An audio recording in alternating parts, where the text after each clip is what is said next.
Sulla legge di bilancio 2020 resta critico, come riportammo sul finire del 2019, il commento di Confartigianato. È una manovra fortemente condizionata dalle clausole di salvaguardia che ci lascia comunque largamente insoddisfatti, ha affermato il presidente regionale Agostino Bonomo, in quanto si è scelto di impegnare le risorse rimanenti per conservare reddito di cittadinanza e quota 100, anziché finanziare investimenti di cui ci sarebbe grande bisogno per dare una spinta allo sviluppo. E Confartigianato, ha ricordato Bonomo, si è dovuta impegnare soprattutto per contrastare e arginare il peso burocratico e la miriade di nuovi divieti di cui le bozze dei provvedimenti erano zeppi.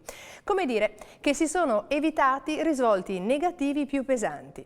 Tra gli altri risultati ottenuti, Bonomo sottolinea l'abrogazione parziale dello sconto in fattura per gli investimenti relativi all'ecobonus, l'abrogazione totale dello sconto per quelli previsti dal sisma bonus e la detrazione fiscale del 90% per il recupero delle facciate degli edifici. L'attività di Confartigianato ha poi fatto rientrare la proroga del bonus giardini. In tema di lavoro, positivi sono gli incentivi destinati a chi nel nuovo anno assumerà giovani. Da non tralasciare infine lo sforzo che la Confederazione sta producendo per mitigare i possibili effetti negativi derivanti dall'applicazione degli indicatori sintetici di affidabilità fiscale.